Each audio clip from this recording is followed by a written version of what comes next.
YS Jaganmohan Reddy target Telugu Desam పార్టీకి. అయితే ఇప్పుడు కార్యకర్తల్ని ప్రిపేర్ చేస్తున్నారు. లోకల్ ఎన్నికలకి, స్థానిక సంస్థల ఎన్నికలు రాబోతున్న నేపథ్యంలో ఆగస్టులో ఎన్నికలు వచ్చేస్తాయని దాదాపుగా ఖరారైన నేపథ్యంలో కాఫీ కబుర్ల పేరుతో కొంతమంది తాజాగా నియమించిన క్లస్టర్ ఇన్ఛార్జీలతో భేటీ అయ్యారు చంద్రబాబు. ఆ సందర్భంగా ఆయన చేసిన వ్యాఖ్యలు, తెలుగుదేశం పార్టీ వ్యూహం ఏంటి, లోకల్ ఎలక్షన్స్ కి సిద్ధం చేస్తున్నారా, ఇది అంశం మీద చర్చించే ప్రయత్నం చేద్దాం. సార్, ఒక రకంగా జగన్ రాజకీయాల్లో ఉండకూడదు, ఉండకుండా మీరు ఏం చేస్తారో చెయ్యండి అంటూ కార్యకర్తలకి పిలిపిస్తున్నారా? బాబు గారు నిన్న చేసిన వ్యాఖ్యల కాఫీ కబుర్ల పేరుతో కొన్ని కీలక అంశాలు మాట్లాడారు. అందులో ఇది ఒక ప్రధాన అంశం. టార్గెట్ జగన్ గా అసలు ఇంట్లో ఉంటే ఆయన ఇంటి వరకే నష్టం, కానీ రాజకీయాల్లో ఉంటే మొత్తం రాష్ట్రానికే నష్టం అంటూ ప్రిపేర్ అవుతారా నిజంగా కార్యకర్తలు? ఆ స్థాయిలో ఉంటాయి ఇక్కడి నుంచి? బేసిక్‌గా ఇప్పుడు కొత్తగా ఉండేదేముంది? ఆల్రెడీ అదే పనిలో ఉన్నారు వాళ్ళు. అంటే మనం దాన్ని ఏమంటాము? బ్రెయిన్ వాష్ అంటాం గదా! ఇప్పుడు మామూలుగా ఏంటంటే, మనం ఒక స్టేజ్‌కి వెళ్ళాక, చదువుకున్నాక, లేదా ఒక వయసుకొచ్చాక, ఎవరికి వాళ్ళు వ్యక్తిగతంగా ఆలోచిస్తూ సమాజం గురించైనా, దేశం గురించైనా, రాజకీయం గురించైనా ఎవరి ఆలోచనలు వాళ్ళకుండాలి. ఈ ఆలోచనల ద్వారా ఎదురుగుండా జరిగే దాంట్లో మంచిలో చెడు జరిగినా, లేదా చెడు చేస్తున్నా దాన్ని ప్రశ్నించి సరిచేసుకుంటూ ఉండేలా ఉండటం రాజకీయం. రాజకీయం అంటే అదేమి రాక్షసత్వం గాదు. అదేదో సినిమాలో డైలాగ్ చెప్పినట్టు రాక్షసత్వంతో జనానికి కీడు చేసే యంత్రాంగం రాజకీయం గాదు. రాజకీయం అనేటటువంటిది ఒక ప్రజలకి అంత ఊరటనిచ్చేటటువంటిది, మంచి చేసేటటువంటిది. అది ఇదివరకటి రాజకీయం. ఒకనాటి రాజకీయం. అంటే ఒక ఊరికి రోడ్డేద్దామా, ఒక కాలువ కడదామా, ఓ మంచినీళ్ళు ఇద్దామా, వాళ్ళకి ఉపాధి కావాలంటే ఏం చేయాలి, ఉద్యోగం కావాలంటే ఏం చేయాలి. ఇప్పుడు ఇవన్నీ బాటలకు పరిమితమైనయి. ఎవరిని నాశనం చేయాలి, ఎలా నాశనం చేయాలి, వాళ్ళని కాళ్ళెరగొడదామా, ఏళ్ళెరగొడదామా, వాళ్ళ ఆస్తులు ధ్వంసం చేద్దామా, బిల్డింగులు కూలగొడదామా, ఇవన్నీ చేస్తే అవతల వాడు భయంతో వణికిపోవాలి. అదే సందర్భంలో మన వాళ్ళు బలోపేతం అవ్వాలంటే ఏం చేయాలి? ఇదివరకైతే అరే నువ్వు ఇండస్ట్రీ పెట్టుకోరా, గవర్నమెంట్ నుంచి ఎంత సబ్సిడీ ఇస్తాం, లేకపోతే ఇంకోటి. ఇది ఇప్పుడు కేవలం ధనవంతులకి మాత్రమే పరిమితమైంది. సొంత పార్టీలోనే ధనవంతులైనటువంటి వాళ్ళు, అది మనీ ఫ్లోట్ చేసేవాళ్ళ, లేకపోతే కులపరమైన ప్రేమ ఉన్న వాళ్ళ, అలాంటి వాళ్ళకే సొంతం అవుతుంది. మిగతా కార్యకర్తల్ని, మిగతా నాయకులందరినీ ఏం చేస్తున్నావు? నువ్వు బెల్ట్ షాప్ పెట్టుకో, జనాల్ని తాగబోయిచ్చు, నువ్వు వైన్ షాప్ పెట్టుకో, జనాల చేత ఎక్కువ తాగిపిచ్చు, కావాలంటే బ్లాక్లో అమ్ముకో, లేదంటే బార్ పెట్టుకో, పోలీసులు అంతా నీకు ఇష్టం వచ్చినట్టు ప్రవర్తిస్తారు, నువ్వు చెప్పినట్టే వింటారు. బార్ పెట్టుకో, అమ్ముకో, ఇసుకని ఇష్టం వచ్చినట్టు అమ్ముకో, మట్టిని ఇష్టం వచ్చినట్టు అమ్ముకో, ప్రభుత్వ కార్యాలయంలో నువ్వు చెప్పినట్టు వింటారు. సర్టిఫికెట్ కావాలంటే డబ్బులు తీసుకో, లేదంటే గనక దాని పేరేంటది బిల్డింగ్ కట్టుకోవాలంటే డబ్బులు తీసుకో, దందా చేసుకో, ఇట్లా బ్రతుకు అనేటటువంటి ఒక సరికొత్త రాజకీయం నడుస్తోంది. ఇవన్నిటి గురించి ప్రజలు, ఇది నేరుగా విక్టిమ్స్ ప్రజలు, నేరుగా బాధితులు ప్రజలు. ఇలా కరెక్షన్ చేసుకోవడానికి అనుమతులు ఇచ్చేస్తున్నారా? అంతే కదా. ఇప్పుడు జరుగుతున్నది ఏమన్నా కాంది ఏదన్నా ఉందా? ఇప్పుడు నేను చెప్పినటువంటి అన్ని ప్రస్తుతం జరుగుతున్నాయా కాదా? బెల్ట్ షాపులు ఉన్నాయా లేదా? వైన్ షాపులు అనేటటువంటిది ఎక్కువ రేటు పెట్టి అమ్ముతున్నారా లేదా? బార్లల్లో మొన్న ప్రభుత్వానికి డబ్బులు రాకుండా కథ నడిచిందా లేదా? అలాగే ఇసుక ఫ్రీ అని చెప్తా అమ్ముకుంటున్నారా లేదా? మట్టి అమ్ముకుంటున్నారా లేదా? రేషన్ బియ్యం అమ్ముకుంటున్నారా లేదా? అలాగే దందాలు జరుగుతున్నాయా లేదా? డబ్బులు ఇవ్వకుండా ఎవరికైనా పని జరుగుతుందా? బిల్డింగ్లు కట్టుకునే వాళ్ళ దగ్గర కూడా డబ్బులు వసూలు చేసుకుంటున్నారా లేదా? అలాగే వ్యాపారులు ఏడిపిస్తున్నారా లేదా? ఇవన్నీ జరుగుతున్నాయి కదా ఓపెన్గానే. కాకపోతే ఇవన్నీ ఎలాగో మీరు చేసుకుంటున్నారు. మరి మనము అందరం సక్సెస్ అవ్వాలంటే మనకంటే అవతల వాడు చాలా రాక్షసుడు, అతను వచ్చారంటే మాకంటే ప్రమాదకారి అనేటటువంటిది ప్రజలకి చెప్పండి. దానికి అప్పట్లో జగన్కి సంబంధించిన ఉదాహరణలు చెప్పండి. ఇది బ్రెయిన్ వాష్. అంటే మనం తప్పు చేస్తున్నామని మనకు తెలుసు, ఈ తప్పుని మనం మర్చిపోవాలి. మనం చేస్తుంది కరెక్టే, జగన్ అట్టా చేశాడు కాబట్టి మనం ఇట్టా చేస్తున్నాం. జగన్ దగ్గర చాలా డబ్బులు ఉన్నాయి కాబట్టి మనం కూడా డబ్బులు సంపాదించుకోవాలంటే మనం కూడా తప్పుడు పని చేయాలి. ఎందుకంటే జగన్ తప్పుడు పనులు చేసి సంపాదించాడు అని ఆల్రెడీ జనం నమ్ముతున్నారు కాబట్టి మనం కూడా తప్పుడు పనులు చేసి డబ్బులు సంపాదిస్తే తప్పేం లేదు. ఇది ఒక బ్రెయిన్ వాష్ వాళ్ళ కార్యకర్తలను చేయడంతో పాటు ప్రజలు కూడా చేశారు. ప్రజలు ఇదివరకు కరప్షన్ పాయింట్ వచ్చిందంటే చాలా పెద్ద సీరియస్గా తీసుకునేవాళ్ళు. అవినీతి అంశం అనేటటువంటిది ఇదివరకు పేపర్లకు కానీ, టీవీలకు కానీ పెద్ద డిబేటబుల్, ప్రజల్లో కూడా చాలా పెద్ద చర్చ, రచ్చబండ చర్చలు. ఇప్పుడు చర్చలు ఎట్లా ఉంటున్నాయి? ఆడు తిన్నాడు, ఈడు తింటాడరా, ఎవడు తినడరా, ఎవడు తింటలేదనేది ఎవడి సొమ్ము? నీ సొమ్ము, నా సొమ్ము, నీ అబ్బ సొమ్ము, నా అబ్బ సొమ్ము. మన సొమ్మే కదా తినేది వాడు. అది మనం అర్థం చేసుకోకపోతే ఏం మాట్లాడుకోవాలి ఇప్పుడు? ఇప్పుడు జరుగుతున్న చర్చ అంతా మన సొమ్ములు తింటున్న దాన్ని తప్పేముందిలే అని మనం మాట్లాడుకునే పరిస్థితికి మనల్ని రాజకీయాలు తెచ్చినాయి, మీడియా తెచ్చింది. ఇప్పుడు అందులో ఇది ఒక పార్శ్వం. ఇక పైన భవిష్యత్తులో నిరంతరం మాట్లాడాల్సింది ఏంటంటే, ఇప్పుడు ఫర్ ఎగ్జాంపుల్ 1500 రూపాయలు ఏమైంది అని ఏ మహిళ అన్న అడిగింది అనుకోండి, జగన్ దుర్మార్గుడమ్మా, ఆ ఏదో రాష్ట్రాన్ని అమ్మంతా నాశనం చేశాడమ్మా, వాడి మూలంగా రాష్ట్ర నాశనం అయిపోతుంది కానీ మన దగ్గర డబ్బులు లేవమ్మా, అందుకని చెప్పి చేద్దాం అయినా చూద్దాం. అదే సందర్భంలో ఇక్కడ అదేదో ఒక ఈవెంట్ ఉంటుంది, దానికి ఒక 5 కోట్లో 10 కోట్లో ఖర్చు అవుతుంది. ఇదేంటంటే రాష్ట్రంలో ప్రజలు సంబరంగా ఉంటే తట్టుకోలేకపోతున్నారు యదవులు. అంటే ఇక్కడ ఒక ఈవెంట్ చేస్తారు, ఈవెంట్కి 5 కోట్లో 10 కోట్లు అవుతుంది. అంత డబ్బులు ఎందుకు తగలేస్తున్నారని ఎవరైనా అన్నారనుకోండి, ప్రజలు అసలు వీళ్ళు కళ్ళకి చచ్చిపోతున్నారు, ప్రజలందరూ ఏడుస్తూ ఉండాలి అంటారు. ఇక్కడేమో డబ్బులు అవసరమైనప్పుడు ఈ మాట, ఇక్కడేమో డబ్బులు దుబారా ఎందుకు చేస్తున్నావు అంటే ఈ మాట. ఎలాగ ప్రతి క్షణం, ప్రతి మాటలో, ప్రతి ఆలోచనలో రాజకీయమే చేస్తూ, రాజకీయమే తింటూ, రాజకీయంతోనే బ్రతికేయడమే ఇప్పుడు ఆంధ్రప్రదేశ్ రాజకీయంలో స్పెషల్ అనమాట. ఒక రకంగా పార్టీకి సంబంధించి అంటే ఇప్పుడు క్లస్టర్ ఇన్ఛార్జీలు చేసాం, మండల స్థాయి ఉన్న అధికారులని ఇవన్నీ చెప్పుకొస్తున్నారు సార్. అంటే పార్టీ పరంగా వీళ్ళు చెప్తున్నది ఒకటే, కార్యకర్తలే కొన్నింటికి సంబంధించి ఇప్పుడు సంక్షేమ పథకాలు అమలు చేస్తున్నాం, వాళ్ళే ఓనర్షిప్ తీసుకోవాలి, అలాగే కార్యకర్తే అధినేత. నిజంగా తెలుగుదేశం పార్టీలో మాత్రమే ఇలాంటి మాటలు నిజంగా ఆచరణ సాధ్యం, నిజమేనా? అంటే సమస్య ఎక్కడ వస్తుందంటే, కార్యకర్తలకి వెళ్ళాలి జనం దగ్గరికి, ఎందుకు వెళ్ళటలేదు? నాయకులు కూడా వెళ్ళమన్నారు కదా జనం దగ్గరికి, ఎందుకు వెళ్ళటలేదు? వెళ్ళిన చోటల్లో ఏమని అడుగుతున్నారు? ఎమ్మెల్యేలు జనం దగ్గరికి వెళ్ళినప్పుడు మా పెన్షన్ ఏదన్నా అని అడుగుతున్నారు, కొత్త పెన్షన్ ఏదని అడుగుతున్నారు. పెన్షన్ ఇచ్చే అధికారం నాయకుడికి ఉందా? ఇంకా కార్యకర్తకి ఎక్కడి నుంచి వస్తుంది? లేదు. అన్న 1500 నెల ఇస్తున్నారు కదా ఏదన్నా అని మహిళలు అడుగుతున్నారు. ఏమని చెప్పాలి? ఇక్కడ సమాధానం ఏం చెప్పాలో నాయకుడికి తెలియపోయేటప్పుడు కార్యకర్తకి ఏం చెప్తాడు అతను? మధ్యలో కొంతమంది పాప రామానాయుడు లాంటి వాళ్ళు ఏదో చెప్తారు, జగన్ దుర్మార్గం చేశాడమ్మా అని చెప్పేసి. జనాలకు తెలియదా? నువ్వు హామీ ఇచ్చిన రోజు నీకు తెలియదా? అది రాష్ట్ర ఆర్థిక వ్యవస్థ 14.5 లక్షల కోట్ల అప్పు ఉందని నీ నోటితో చెప్పిన రోజునే కదా నువ్వు ఇవన్నీ ఇస్తానంది సంక్షేమ పథకాలు. ఎట్లా ఇస్తావంటే నా అనుభవం తెలియదా అనలేదా?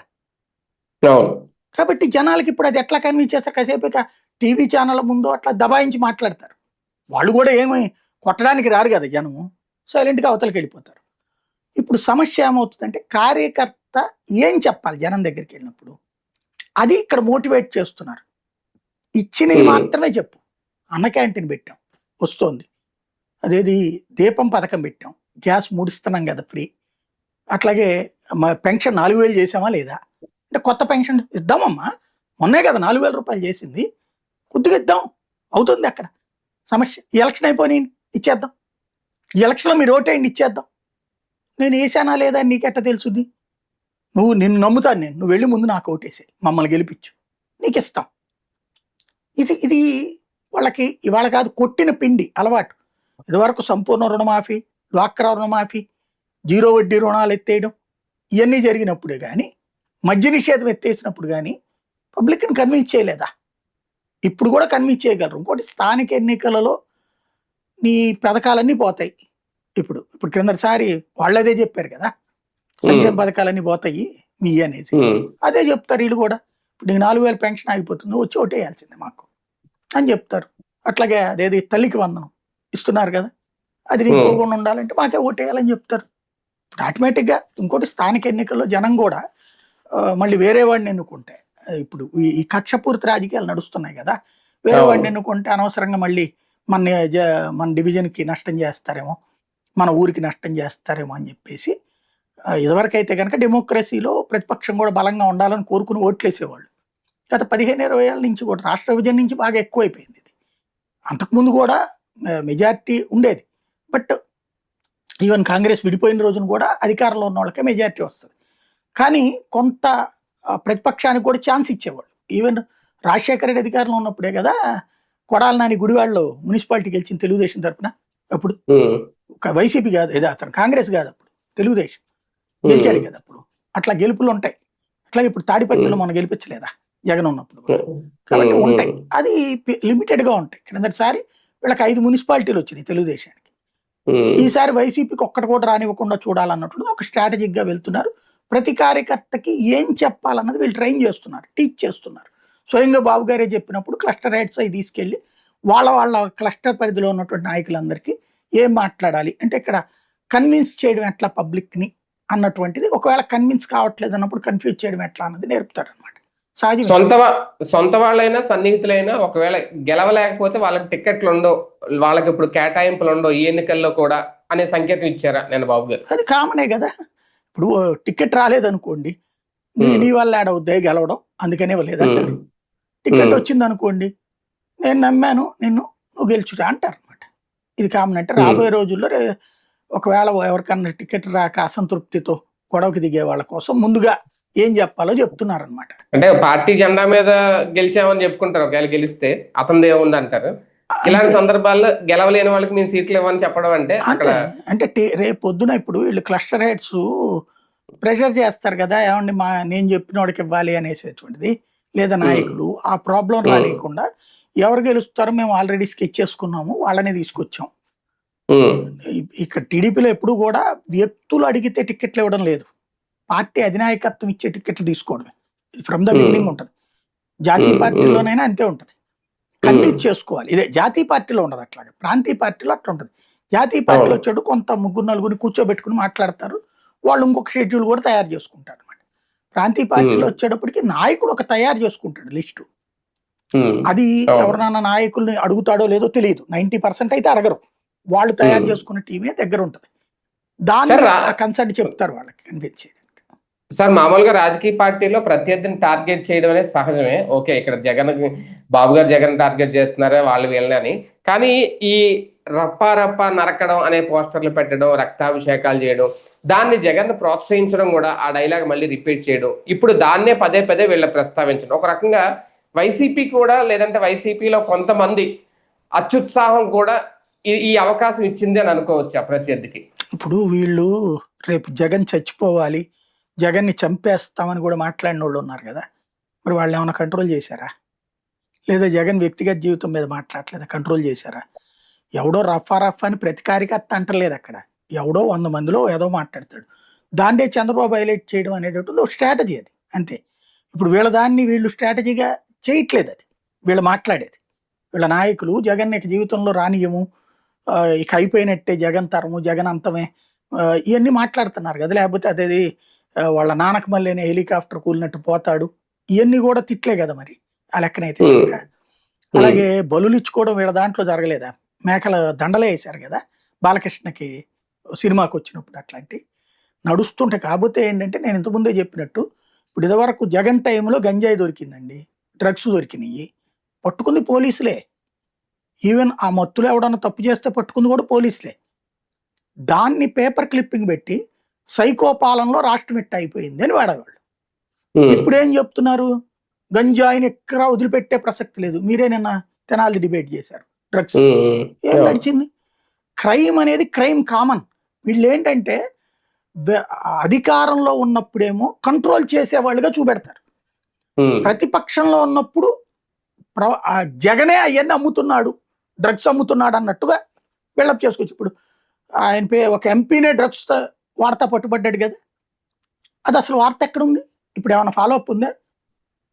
అదే జగన్ టైంలో ఒక షిప్పు పట్టుకుంటే ఆ షిప్పు వైసీపీ వాడు ఎవరికి సంబంధమే లేదు, కానీ అది జగనే డ్రగ్స్ తెప్పించాడని ప్రచారం చేయగలిగారా లేదా? ఎలక్షన్స్ అంతా అదే సాగింది కదా, 5 ఏళ్ళు అదే సాగినాయి కదా, 2 షిప్పులు ఇష్యూ. ఒక్క దాంట్లో మరి జగన్ తీసుకెళ్ళి ఎందుకు వేయలేదు నార్కోటిక్ కంట్రోల్ బోర్డు వాళ్ళు, లేదా విజయసాయి రెడ్డి, సజ్జల, వీళ్ళందరి పేర్లు చెప్పారు కదా, అప్పుడు ఎందుకు లోపల వేయలేదు మరి? ఇప్పుడు పోనీ వీళ్ళు అధికారంలో ఉన్నారు కదా, తోడో ఒక చోటా లీడర్ని అది కూడా రోడ్డు మీద పట్టుకుని అతని దగ్గర డ్రగ్స్ పట్టుబడ్డాయని కేసు పెట్టారు కదా, రోడ్డు మీద పట్టుకెళ్ళి. కానీ ఆ కేసు వేరు కదా. తర్వాత అది తప్పించి వీళ్ళదైతే డైరెక్ట్గా ఒక ఎంపీ డ్రగ్స్ వాడతా, ఇంకొక ఎమ్మెల్యే కొడుకు డ్రగ్స్ వాడతా పట్టుబడినటువంటివి ఉన్నాయి. అలాగే గంజాయితో పట్టుబడ్డ వాళ్ళు బోల్డ్ అంతమంది ఉన్నారు. ఏమవుతుంది ఇక్కడ, ఈవెన్ కల్తీ మద్యం తయారు చేస్తే దాంట్లో కూడా అతనికి కనీసం ఫోన్ సంభాషణ ఒక్కసారి ఫోన్ చేసేట, అందుకని యోగి రమేష్ లోపలేసి అసలు వాడిని వదిలిపెట్టారు.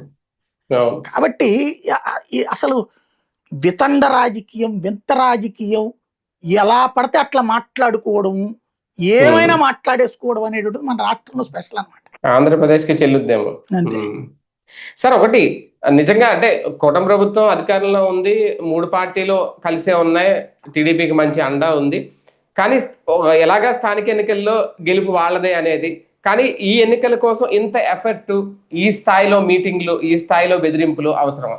ఎవరైనా చేస్తారు. ముందు జగన్ చేయలేదు మీటింగులు పెట్టి మొత్తం మనమే గెలవాలన్నాడు. అప్పుడే కదా వీళ్ళంది 100% గెలుపు అన్నటువంటి పేరుతో ఆయన అంటే అప్పుడు సింగిల్ గా ఉన్నారు అనుకోండి. ఇప్పుడు వీళ్ళ వెనకాల ఇంకా 2 పార్టీలు ఉన్నాయి. అంతా కూటమి. వీళ్ళు సింగిల్ గా గెలవలేకే కదా వాళ్ళందరూ కలిసి కూటమి. కాబట్టి వీళ్ళు ముగ్గురు కలిసి గెలవడానికి వీళ్ళు చేస్తారు. రేపు పవన్ కళ్యాణ్ ఎందుకంటే ఘాటుగా మాట్లాడతాడు, తప్పేం లేదు. జగన్ కూడా జనరల్ ఎలక్షన్స్ కింద ఎఫర్ట్ పెట్టచ్చేమో. ఒకటే జగన్ కి లోకల్ ఎలక్షన్స్ అప్పుడు ఇట్లా మాట్లాడాల, చంద్రబాబు రాక్షసుడు అని చెప్పండి, చంద్రబాబు నాయుడు దుర్మార్గుడు అని చెప్పండి, ఇది కాకుండా మనం గెలుచుకురావాలి, మనం చేసిన సంక్షేమం మనకు ఓట్లు వేయాలని చెప్పాడు. మీరు ఒకసారి గుర్తు తెచ్చుకుంటే అప్పుడు ఎలక్షన్స్ లో జగన్ మాట్లాడిన మాట ఏంటంటే, నవరత్నాలు ఏడాదిలోపే అమలు చేసాం, మనం మాట ఇచ్చిన దాన్ని అసలు వచ్చే ఏడాది అమలు చేస్తానన్న రైతు ఇది కూడా మనం చేసేసాం, కాబట్టి ఇది చెప్పి జనంలో ఓట్లు అడగండి అన్నాడు ఆ రోజున. అడిగి మనం ఇది ఎక్కువ అవ్వాలి, విజయం పూర్తిగా కావాలని అడిగాడు అతను. వీళ్ళు ఏమంటున్నారు, వీళ్ళు మన సంక్షేమ పథకాలు అని చెప్తూనే జగన్ రాక్షసుడు, అతను వస్తే రాష్ట్రం నాశనం అయిపోతుంది కాబట్టి మనకు ఓట్లు వేయించండి అని అడుగుతున్నారు. సింపుల్, అదే తేడా ఇద్దరికి మధ్య. అంటే గ్రౌండ్ లెవెల్లో కూటమి ప్రభుత్వం మీద ఉన్న వ్యతిరేకత ఏమన్నా కనిపిస్తుందా రేపు ఎలక్షన్ ఫలితాల్లో? అట్లాగే ఏముండదండి, మాక్సిమం పోలీసు వీళ్ళ చేతుల్లోనే ఉంటది. ఇదివరకు వాళ్ళు మేనేజ్ చేసేటప్పుడు వెనకాల కోర్టులు ముట్టికాయలు వేయడానికి ఉన్నాయి, ఇప్పుడు వీళ్ళకి ఆ ప్రాబ్లమే లేదు. ఏం చేసినా కూడా చెల్లుబాటు అవుతుంది న్యాయస్థానాల్లో సైతం, నడిచిపోతుంది. రైట్.